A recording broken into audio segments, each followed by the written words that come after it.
പക്ഷേ എൻ്റെ പിള്ളേരുടെ കാര്യം ഇങ്ങനെ എന്നെ ഓർക്കുമ്പോഴത്തേന് എനിക്ക് ഒട്ടും പറ്റുന്നില്ല. പക്ഷേ എനിക്ക് എൻ്റെ മക്കളെന്ന് വെച്ചാൽ എനിക്ക് ചത്ത് കിടക്കുക. എനിക്കറിയില്ല, അങ്ങനെയാണ് ഞാൻ. ചേട്ടൻ മരിച്ച സമയത്ത് ഒരു ട്രോമ വന്നിരുന്നു, ഒരു വല്ലാത്തൊരു അവസ്ഥ വന്നിരുന്നു. എല്ലാവരും അടുത്തുണ്ടായിരുന്നു. ഞാൻ യാത്ര ചെയ്യുന്നതൊക്കെ ഈ ഒരു ഇത് മാറാനായിരുന്നു. അമ്മയുടെ കാര്യം അമ്മ അങ്ങനെ പോകുന്നത് എനിക്ക് എന്താ ഞാൻ ഇപ്പം മനസ്സിലായി. ആ ഒരു കണക്ഷനാണ് ഞങ്ങൾ. അമ്മ വിളിക്കുന്ന വെച്ചാൽ അമ്മ എന്തെങ്കിലും അമ്മയുടെ കാര്യത്തിന് എന്തെങ്കിലുമൊക്കെ ഒരു കണക്ഷൻ ഇല്ല. അങ്ങനെ ഞങ്ങൾ തമ്മിൽ എന്തെങ്കിലും ഒരു ആവശ്യം അങ്ങനത്തെ ഒരു ഇത് മാത്രമേ ഉള്ളൂ. എന്തൊക്കെയായിരുന്നു പ്രഹസനം? മക്കൾക്ക് വേണ്ടിയാണ് ലാലേട്ടൻ ഞാൻ ജീവിച്ചത്. എനിക്ക് മക്കളില്ലാണ്ട് പറ്റത്തില്ല. ഈ ഒരു മാസം ഞാൻ ഇവിടെ നിന്നതേ എനിക്ക് എങ്ങനെയാണെന്ന് പോലും എനിക്കറിയത്തില്ല. ഇപ്പം എങ്ങനെ ഇരിക്കണം? മലപ്പുറം കത്തി മറ്റത് മറിച്ചത് എന്തൊക്കെയായിരുന്നു പ്രഹസനങ്ങൾ. കഷ്ടം. അവസാനം കിച്ചു തന്നെ പുറത്തേക്ക് വന്നിട്ട് സത്യങ്ങളെല്ലാം ടപ്പ് ടപ്പ് എന്ന് വിളിച്ച് പറഞ്ഞിട്ടുമുണ്ട്. കുറെ നാളെ എറണാകുളത്ത് തന്നെ ഇങ്ങനെ നിൽക്കുക. അപ്പോഴത്തേക്കും ഒരു വീഡിയോ കോളിൽ ഇപ്പൊ കാണുന്ന അമ്മയില്ലേ രേണുസുതി,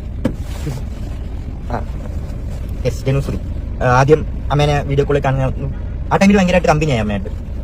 സൂപ്പറായിരുന്നു ആ ടൈമിൽ. അപ്പം അങ്ങനെ ഒരു പല നാൾക്കള ഒരു നാൾ പിടിയിലെന്ന് പറയുന്നിട്ടില്ലേ, അതാണ് ഇപ്പൊ രേണുസുതിക്ക് സംഭവിച്ചുകൊണ്ടിരിക്കുന്നത്. കിച്ചു ഇത്രയും നാളും ആ ഒരു സ്ത്രീയിൽ നിന്നും കുടുംബത്തിൽ നിന്നും അനുഭവിച്ച വേദനയും വിഷമങ്ങളും ബുദ്ധിമുട്ടുകളും എല്ലാം കിച്ചു വീഡിയോസിലൂടെ വന്ന് പറഞ്ഞിട്ടുണ്ട്. ഇത്രയും നാൾ എവിടെയായിരുന്നു എന്ന് നമുക്ക് ചോദിക്കാൻ പറ്റത്തുള്ളൂ. ഒരുപാട് നാൾ കിച്ചു ഈ ഒരു സ്ത്രീയിൽ നിന്നൊക്കെ വളരെയധികം ബുദ്ധിമുട്ടുകൾ അനുഭവിച്ചിട്ടുണ്ടെന്ന് ആ ഒരു വീഡിയോ കാണും പറയും. സത്യം പറഞ്ഞാൽ ഈ സ്ത്രീ കാരണം തന്നെ ആയിരിക്കും ഒരു പക്ഷേ അദ്ദേഹം മരിക്കാനും കാണാം. മൂന്നാമതാണ് ഈ ഒരു സ്ത്രീ കയറി വന്നിട്ടുണ്ടായിരുന്നത്. ഈ സ്ത്രീ കയറി വന്നപ്പോൾ ആദ്യമൊക്കെ നന്നായിട്ടുണ്ടെന്ന് കിച്ചു ആ ഒരു വീഡിയോസിലൂടെ തന്നെ തുറന്ന് പറയുന്നുണ്ട്. പിന്നെ ഇവരുടെ സ്വഭാവങ്ങളൊക്കെ മാറി, ഇവരുടെ കുടുംബത്തിന്റെ സ്വഭാവങ്ങളൊക്കെ മാറി ഏകദേശം ഒന്നും മനസ്സിലാക്കാൻ പറ്റാത്ത ഒരു രീതിയിലേക്കായി, ഒറ്റപ്പെട്ട സ്ഥിതിയിലേക്കായെന്ന് കിച്ചു പറയുന്നുണ്ട്. ഒന്ന് ആലോചിച്ച് നോക്കിയേ, ഇതൊക്കെ ഒരു സ്ത്രീയാണ്. പിന്നെ അങ്ങനെ സ്വന്തം മകനെ നോക്കാൻ നേരില്ല, പിന്നെയാണ് ഒരു രക്തബന്ധം ഇല്ലാത്ത വേറൊരാൾ പിറന്ന ഒരു മകനെ നോക്കുന്നത്. കുറച്ച് കഴിഞ്ഞപ്പോഴത്തേക്കും എന്തൊക്കെയോ എല്ലാരും ഇങ്ങനെ കോട്ടയത്ത് വന്ന് ആദ്യമൊക്കെ സെറ്റപ്പ്, പിന്നെ അങ്ങോട്ട് പോവാ എന്തൊക്കെയോ ഇതാണ്. എല്ലാവരുടെ ഒരു സ്വഭാവമൊക്കെ ഒരു മാറ്റം, എന്തൊക്കെയോ എന്തോ പറയണമെന്ന് എനിക്ക്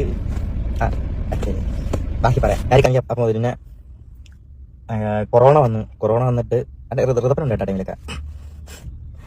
കൊറോണ വന്ന് അതിനിടയ്ക്ക് അച്ഛൻ ഒരു യൂട്യൂബ് ചാനലൊക്കെ തുടങ്ങിയിട്ട് ഒരു വെബ് സീരീസ് ഒക്കെ ചെയ്യാന്നുണ്ട്. അച്ഛൻ കുറെ ആർട്ടിസ്റ്റുകളൊക്കെ വിളിച്ച് ആ സമയം ലോക്ക്ഡൌൺ ആയി, ആൾക്കാർ അവിടെയും പെട്ടുപോയി. എന്നിട്ട് അതിന് വേണ്ടിയിട്ട് അവിടുത്തെ ഇതൊക്കെ ചിലവൊക്കെ നോക്കാൻ വേണ്ടിയിട്ട് കുറെ കടമൊക്കെ വാങ്ങി. പിന്നെ അത് കഴിഞ്ഞിട്ട് അച്ഛൻ പിന്നെ നോക്കുന്നതെന്ന് വെച്ചാൽ അതെല്ലാം കഴിഞ്ഞ് അവരൊക്കെ നോക്കി. ഈ നോക്കുന്നതിനിടയ്ക്ക് ഈ മൊത്തം എന്ന് പറഞ്ഞാൽ ഞാൻ, അച്ഛൻ, അമ്മ, ഋതപ്പൻ, അമ്മയുടെ ചേച്ചി, അളിയൻ, അതായത് രമ്യ ചേച്ചി, അളിയൻ, അവരുടെ 2 മക്കള്, പപ്പ, അമ്മ, ഇവരെ ഇത്രയും പേരുടെ ചില അച്ഛൻ ഒറ്റയ്ക്ക് നോക്കിക്കൊണ്ടിരിക്കുന്നത്. മനസ്സിലായ? അത് ആ ടൈമിൽ ഇങ്ങനെ അച്ഛനാണെങ്കിൽ ഈ അച്ഛന് എൻ്റെ ഒരു മെയിൻ സ്വഭാവം നോ പറയാൻ അറിയത്തില്ല ആരുടെ മുന്നിൽ. അത് ഞങ്ങൾക്ക് 2 പേർക്കും അറിയാം. ഞങ്ങളുടെ ഈ ഒരു രേഷ്മ തങ്കച്ചന്റെ ഫാമിലി മുഴുവനായിട്ട് ഒരു കൊല്ലം സുത്തി ഒറ്റയ്ക്കാണ് നോക്കിയിട്ടുണ്ടായിരുന്നത്. അതിനിടയിലാണ് ഈ ഒരു സംഭവങ്ങളൊക്കെ സംഭവിച്ചിരിക്കുന്നത്. ഈ 9 പേരേക്ക്, അതും രേഷ്മ തങ്കച്ചന്റെ അമ്മ, അച്ഛൻ, സഹോദരി ഭർത്താവ്, മക്കള്, ഇത്രയും ആൾക്കാരുടെ ചെലവ് ഈ ഒരു കൊല്ലം സുതിയാണ് നോക്കിക്കൊണ്ടിരുന്നതെന്ന് അറിയുമ്പോൾ തന്നെ ഒരുമാതിരി തോന്നുന്നുണ്ട്.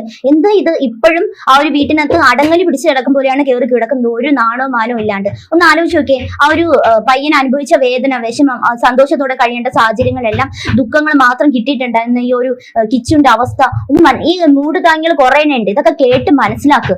ഈ കാണുന്ന രേഷ്മ തങ്കച്ചന്റെ സ്വഭാവം ഇതൊക്കെ ആയിരുന്നു എന്ന് ഇനിയെങ്കിലും മനസ്സിലാക്കും. മറ്റുള്ളവരെ വന്ന് കുത്തി വലിക്കാൻ നോക്കുമ്പോഴത്തേക്കേ ഇതൊക്കെയാണ് സത്യങ്ങളെന്ന് ആ ഒരു കുട്ടി തന്നെ വന്ന് പുറത്തേക്ക് പറഞ്ഞിട്ടുണ്ട്. ഇനിയും ഒരുപാട് കാര്യങ്ങൾ പറയാനുണ്ട്, പക്ഷെ അതിന്റെ മനസ്സ് അനുവദിക്കുന്നില്ല. ആ ലാസ്റ്റ് ആ ഒരു കുട്ടി പറഞ്ഞ ഒരു വാക്കുണ്ട്. അതിനിടയ്ക്ക് ഒരു ദിവസം ഞാനും അച്ഛനും ഷൂട്ടിനാണേലും ഞാനും അച്ഛനും സംസാരിക്കുന്ന ഭയങ്കരമായിട്ട് എപ്പോഴാന്ന് വെച്ചാൽ ഞാനും അച്ഛനും ഷൂട്ടിന് പോകുമ്പോൾ ഞാനും അച്ഛനും മാത്രമേ ഉള്ളൂ. അപ്പം ഞാനും അച്ഛനും ഇങ്ങനെ ഇരുന്ന് സംസാരിക്കും ഓരോ കാര്യങ്ങൾ. ആ കോട്ടയത്തെ ആണെങ്കിലും ഇങ്ങനത്തെ കാര്യങ്ങളും ഇല്ല ഇങ്ങനെ സംസാരിക്കും. അപ്പം ഒരു ദിവസം അച്ഛൻ വന്നിട്ട് പറഞ്ഞു, നാളെ ഷൂട്ടുണ്ട്, ഒരു ഫ്ലവേഴ്സിൻ്റെ പ്രോഗ്രാം ഉണ്ട്, നീ വരണ്ട, അച്ഛനങ്ങ് പൊക്കോളാം.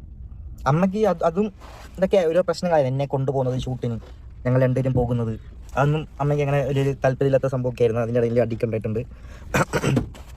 എന്തോ ആർക്കും എന്നെ അങ്ങോട്ട് ഇഷ്ടമല്ലായിരുന്നു. അങ്ങനെ ഒരു അട്ടായിപ്പോയിരുന്നു. അങ്ങനെ അപ്പോഴും എനിക്ക് എന്തെങ്കിലുമൊക്കെ എൻ്റെ വിഷമങ്ങളാണെങ്കിലും എന്തെങ്കിലും പറയാനായിട്ടാണെങ്കിലും എനിക്ക് വിളിക്കാനായിട്ടും അച്ഛനെന്ന് ഒരാളുണ്ട്. എനിക്ക് എന്തൊക്കെ ചെയ്തെന്ന് പറഞ്ഞാൽ, എനിക്ക് എന്തൊക്കെ വിഷമമുണ്ടെന്ന് പറഞ്ഞാലും എനിക്ക് ഒരാളെ വിളിക്കായിരുന്നു. അച്ഛൻ എന്തൊക്കെ ചെയ്താലും എനിക്ക് വിളിക്കായിരുന്നു. ആ ഒരു ധൈര്യം ഇങ്ങനെ ഭയങ്കരമായിട്ട് എനിക്കുണ്ടായിരുന്നു.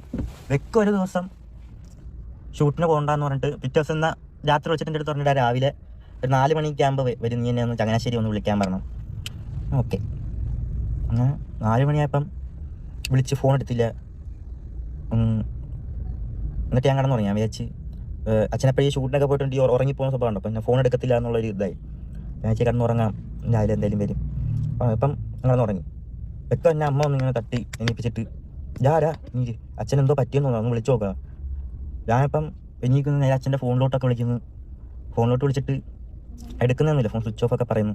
അപ്പോൾ ആൾക്കാരൊക്കെ ഞാൻ വരാൻ തുടങ്ങി. അപ്പം എനിക്ക് മനസ്സിലായി എന്തോ ഇതായിട്ടുണ്ട്. അപ്പോഴത്തേക്ക് ഞാൻ നേരെ ആദ്യം അനൂപേട്ടനെ വിളിച്ചിട്ട് എന്തോ ഇറ്റ് അനൂപേട്ട അച്ഛന്. അനൂപേട്ടൻ പറഞ്ഞിങ്ങനെ രക്ഷിക്കാൻ പറ്റിയില്ല, സോറി എന്ന് പറഞ്ഞിട്ട് ഫോൺ ഇങ്ങനെ കട്ട് ചെയ്ത് ആ ഫോൺ എടുത്ത് എറിഞ്ഞ്. എന്തോ അനൂപേട്ട പറയുന്നത്, അങ്ങനെ അനൂപേട്ടൻ ചോദിച്ചാൽ എന്തോ അനൂപേട്ട പറയുന്ന. അപ്പം ഒരു കാലിൻ്റെ എൻ്റെ ശരീരം മൊത്തം ഇങ്ങനെ അങ്ങ് തണുത്തു പോയി ഭയങ്കരമായിട്ട്. അതിനിടയ്ക്കുള്ളൊരു ഇത് പറഞ്ഞുതരാം. വണ്ടി പൊക്കോണ്ട് വെക്കുമ്പം ഇവർ നേരെ എനിക്കപ്പോഴും എൻ്റെ മനസ്സിലെ വിചാരം എന്ന് വെച്ചാൽ അനൂപേട്ടൻ വല്ല പ്രാങ്ക് വല്ലതാണോ, അത് എനിക്കങ്ങോട്ട് ഒരു അക്സെപ്റ്റ് ചെയ്യാൻ പറ്റുന്നില്ല. എനിക്ക് അവിടെ ചെന്നാലേ എനിക്ക് ഇനി ഒരു സമാധാനം കിട്ടത്തുള്ളൂ, എനിക്ക് ചെല്ലണം. അപ്പോഴത്തേക്കും കാറിങ്ങനെ പൊക്കോണ്ട് വെക്കുന്നതിനടുത്ത് ഇവർ അടിച്ചു പൊളിയാണ് പോകുന്ന വഴിക്ക്. ഒരു 5 സ്റ്റാർ ഹോട്ടലിൽ ഞാൻ ഇങ്ങനെ ഇരിക്കുക, എന്തോ ചെയ്യണമെന്ന് അറിയത്തില്ല. എനിക്ക് എൻ്റെ മനസ്സിൽ വരുന്നതെന്ന് വെച്ച് കഴിഞ്ഞാൽ ഞാൻ അങ്ങോട്ട് എന്തോ ചെയ്യും, ഋതപ്പനെ ഞാൻ ഇങ്ങനെ നോക്കും. എനിക്ക് ഇതൊക്കെ ഭ്രാന്തടിച്ച് ഇങ്ങനെ എന്തോ ചെയ്യണമെന്ന് അറിയത്തില്ല. സ്റ്റക്കായി ലൈഫ് ഇങ്ങനെ നിൽക്കുക, എന്തോ അങ്ങോട്ട് അങ്ങനെ ഒന്നും അറിയത്തില്ല, ഇങ്ങനെ നിൽക്കുക. ഇവർ 5 സ്റ്റാർ ഹോട്ടലിൽ കയറി ഫുഡ് കഴിക്കുന്നുണ്ട്, തുപ്പലിറക്കാൻ പറ്റുന്നില്ല എനിക്ക്, ഒന്നും മിണ്ടാതെ. എനിക്ക് അന്നോട്ട് തുടങ്ങി എനിക്കൊന്നും റെസ്പോൺസ് ചെയ്യാൻ പറ്റുന്നില്ല, എനിക്ക് ഒന്നിനോടൊന്നും. ഭയങ്കരമായിട്ട് ഒറ്റയ്ക്ക് ഇങ്ങനെ എന്തോ ആയിപ്പോയി. ഞാൻ ഹോട്ടലിൽ കയറുന്നു, ഫുഡ് കഴിക്കുന്നു, വീണ്ടും പോകുന്നു. ആശുപത്രി എത്തുന്നവരെ ചിന്തിക്കും ഇതൊക്കെ ഒരു പ്രാങ്ക് എന്നായിരിക്കണേ, അങ്ങനെ എന്തെങ്കിലും കാര്യക്കണേ. പക്ഷെ പോകുന്ന വഴിക്ക് ഒരു ന്യൂസിനകത്ത് കണ്ട്. പക്ഷെ എനിക്ക് അപ്പോഴും എനിക്ക് അങ്ങോട്ട് അക്സെപ്റ്റ് ചെയ്യാൻ പറ്റുന്നില്ല. എന്തോ നേരെ ചെന്ന ആദ്യ അച്ഛനെ അവിടെ പോയി കണ്ട് എന്തോ ചെയ്യണമെന്ന് ഞാൻ അറിയത്തില്ല. അങ്ങോട്ട് എന്തോ ഇതാവും, ഞാനുണ്ട്, എന്തിനു വിളിക്കും. അങ്ങനെ നിൽക്കാൻ തനുവേട്ടൻ വന്നിട്ടുണ്ട്. അങ്ങോട്ടുള്ള കാര്യങ്ങളെല്ലാം നോക്കിക്കോളാം, ഇതിൻ്റെ പരിപാടികളെല്ലാം നോക്കിക്കോളാം, എന്താണെന്ന് വെച്ചാൽ ചെയ്യാൻ പറഞ്ഞു. അവരതൊക്കെ ചെയ്യുന്നു. ഇതിൻ്റെ ഇടയ്ക്കാണെങ്കിൽ ബോഡി കൊല്ലത്ത് കൊണ്ടുപോകണമെന്ന് പറഞ്ഞിട്ട് അങ്ങനെ ഒരു പ്രശ്നം നടക്കുന്നത്. അതിൻ്റെ ഇടയ്ക്ക് ഈ വണ്ടി ഇരിക്കുന്നവരാണെങ്കിൽ കൊല്ലത്ത് കൊണ്ടുപോകാനായിട്ട് സമ്മതിക്കുന്നു. പള്ളിക്കാരും എൻ്റെ കൂടെ ഇരിക്കുന്ന മൊത്തം കുറേ പള്ളിക്കാരും അറിയണം പോവാ. ഇവരാണ് എൻ്റെ ഫോണൊക്കെ വാങ്ങിയേക്കുന്നത്, പറഞ്ഞാൽ അത് പറ്റത്തില്ല അങ്ങനെ ഇങ്ങനെ. എന്നിട്ട് ഞാൻ എറണാകുളത്ത് നിന്നപ്പോഴത്തേക്ക് അനുഭവപ്പെടുന്ന കാര്യം എനിക്ക് കൊല്ലത്തുകൊണ്ട് കാണിക്കണം. ഞാൻ ആ സ്റ്റാൻഡിൽ നിന്നിട്ട് രാത്രി കൊല്ലത്തുകൊണ്ടൊക്കെ കാണിച്ച് തിരിച്ച് വന്ന്. പിന്നെ എനിക്ക് സത്യം പറഞ്ഞാൽ എന്തോ ചെയ്യാം, എന്തോ അങ്ങോട്ടും ഒന്നും ഇതില്ലായിരുന്നു. ഇതൊക്കെ അനുഭവം വന്നിട്ട് ഇങ്ങനെ ഇതാക്കി. പിന്നെ ഒരു അങ്ങനെ ഇതെല്ലാം പരിപാടിയെല്ലാം സംഭവം എല്ലാം കഴിയും. അപ്പോഴത്തേക്ക് ഈ പള്ളിക്കാരും ഈ അമ്മയുടെ അച്ഛൻ കൂടെ ഒരു ബില്ല് റെഡി ആയിക്കൊണ്ട് എൻ്റെ കൊണ്ട് തന്നു. 1,80,000 രൂപ കണ്ട് മൊത്തം അച്ഛൻ്റെ സംഭവങ്ങളെല്ലാം ഇതാക്കിയതിന് 1,80,000 രൂപ ബില്ലെന്ന് പറഞ്ഞിട്ട് എൻ്റെ കൊണ്ട് തന്നത്. ഫ്ലവേഴ്സാരുടെ കൊടുക്കുന്ന പറഞ്ഞിട്ട് എൻ്റെ കൊണ്ട് തന്നു. ആ പനുപൻ്റെ അടുത്ത് ഇങ്ങനെ വിളിച്ചിട്ട് ഇങ്ങനെ കാര്യം പറഞ്ഞു, ഇങ്ങനെയൊക്കെ പറയുന്ന. പനുപേട്ടൻ പറഞ്ഞൊരു പുള്ളിയും കൂടെ വിടാം, എന്നിട്ട് നീയും ആ ചേട്ടനും കൂടെ പോയി എല്ലായിടത്തും നീ തന്നെ പോയി ബില്ലുണ്ടാക്കി ഇതാക്കാൻ പറഞ്ഞു. അങ്ങനെ ഞാനും നായിൽ വർക്ക് ചെയ്യുന്ന ചേട്ടനും ആ ചേട്ടനും കൂടെ വന്ന് ഞങ്ങൾ ഇതൊക്കെ ചെയ്തിട്ടുണ്ട്. അതെല്ലാം അവിടെ ഇവിടെ പോയി എല്ലാവരും ബില്ല് റെഡിയാക്കി. 89,000 രൂപ കണ്ടാണ് മൊത്തം. ഞാൻ ഡയറക്റ്റ് വന്നിട്ട് എല്ലാവരും പൈസയൊക്കെ കുറച്ച് ഞാൻ മൊത്തം 89,000 കണ്ട് ബില്ലായി. അത് ഞാൻ ഇട്ട് കൊടുത്തു ഫ്ലവേഴ്സിൽ. അത് പനുപേട്ടൻ എല്ലാവരും കൂടെ ചെയ്തതെല്ലാം പൈസ എല്ലാം ക്ലിയർ ചെയ്ത് എല്ലാം കഴിഞ്ഞ് ഒറ്റയ്ക്കായി ഞാൻ. ആ ടൈമിൽ ആദ്യമൊക്കെ അമ്മ എല്ലാവർക്കും ഭയങ്കര സ്നേഹമായിരുന്നു എന്നോട്. ആ ടൈമിൽ മറ്റേ ടൈമിൽ ഞാൻ വെച്ച് ഒരു സ്നേഹം ഇങ്ങനെ കിട്ടുന്നുണ്ട്. എല്ലാ കാര്യത്തിനും എൻ്റെ കൂടെ ഇങ്ങനെ ആൾക്കാരുണ്ട്. പക്ഷെ അത് പിന്നെ കുറച്ച് കഴിഞ്ഞപ്പോഴത്തേക്കും അതുമില്ല. എനിക്കെന്തോ ചെയ്യണമെന്ന് അറിയത്തില്ല സത്യം പറഞ്ഞാൽ. ഡ്രഗ്സിനോട് ഭയങ്കരമായിട്ട് ഞാൻ അഡിക്റ്റ് ആയിപ്പോയ ടൈമിൽ എനിക്ക് എന്തോ ചെയ്യാൻ ഒരു ഒറ്റയ്ക്ക് ഇരുന്ന് കഴിഞ്ഞാൽ അച്ഛനായിട്ട് കുറച്ച് ഇങ്ങനെ കണ്ട അടിയൊക്കെ ഉണ്ടാക്കി. എനിക്ക് അതൊക്കെയായിരുന്നു എൻ്റെ ഒരു ടൈമിൽ കണ്ണടയ്ക്കാം. എനിക്ക് രാത്രി ഉറക്കമില്ല. എനിക്ക് ഇങ്ങനെ തന്നെ ഇരിക്കും. എനിക്കാണെങ്കിൽ അവിടെ ഒട്ടും പറ്റുന്നുമില്ല. ഞാൻ ഇങ്ങനെ ഒറ്റയ്ക്ക് ഇങ്ങനെ പോകുന്നു. രാവിലെ എണീറ്റ് കഴിഞ്ഞാൽ ഞാൻ +2 ഇതായിട്ട് പഠിക്കുക, ഓപ്പൺ കോഴ്സ് എടുത്ത്. +2 ഒക്കെ ടൈമിൽ നിർത്തിയത് ഞാൻ ഓപ്പൺ കോഴ്സ് എടുത്ത് പിന്നെ +2 പഠിക്കും. ക്ലാസ് കഴിഞ്ഞ് കഴിഞ്ഞാൽ എന്നെ ഒന്ന് ഫോൺ വിളിക്കാനോ എൻ്റെ കാര്യങ്ങളൊന്ന് ചോദിക്കാൻ നീ അവിടെ കഴിച്ചാൽ ഒന്നിനും ആരും എന്നെ ഒരു നിയന്ത്രിക്കാനായിട്ട് ആരുമില്ല. ഇങ്ങനെ നടക്കുമോ ഞാൻ പോകുന്നു. രാത്രി 3 മണിക്ക് ആകുമ്പോൾ വരും. ഇങ്ങനെ തന്നെ എന്തോ ഒരിടത്ത് സംസാരിക്കണമെന്ന് ഇങ്ങനെ അറിയത്തില്ല. ഞാൻ ഒറ്റയ്ക്കൊരു മുറിയിൽ ഇങ്ങനെ ഇരുന്നു. അങ്ങനെ അറിയത്തില്ല ആ സമയത്ത് എല്ലാവരുടെ ലൈഫിൽ ഒരു ബാഡ് ടൈം ഉണ്ടോയെന്ന് അറിയത്തില്ലേ. പക്ഷെ ആ ബാഡ് ടൈം ഞാൻ മനസ്സിലാക്കിയിട്ടുണ്ട് കേട്ടോ. ബാക്കി പറഞ്ഞുതരാം. അങ്ങനെ നിൽക്കാൻ നേരത്തെ എനിക്ക് അപ്പോഴും ഒന്ന് ഇടയ്ക്ക് ഞാൻ അച്ഛൻ്റെ എന്തോ ഈ സംഭവമൊക്കെ ചെയ്യാനായിട്ട് കൊല്ലത്ത് പോയപ്പോഴത്തേക്കും അവരെയൊക്കെ എനിക്ക് ഭയങ്കരമായിട്ട് ഇതാവുന്നു. അവിടെ സ്നേഹം കണ്ടിട്ട് ഭയങ്കരമായിട്ട് മിസ് ചെയ്യുന്നു. അവിടെ കുഞ്ഞിലോട്ട് അവിടെ ഞാൻ നിന്നിട്ടുള്ളതും ഞാൻ ഇവിടെ നിന്ന് പഠിച്ചോട്ടെ എന്ന് ചോദിക്കാൻ ഒരു പേടി. ആ സമയത്ത് എല്ലാത്തിനോടും ഒരു പേടിക്ക് ഒരു എൻ്റെ ഒരു വിഷമോ കാര്യം ആരും ഇല്ല എനിക്കൊന്നും പറയാനായിട്ട് സത്യം പറഞ്ഞാൽ.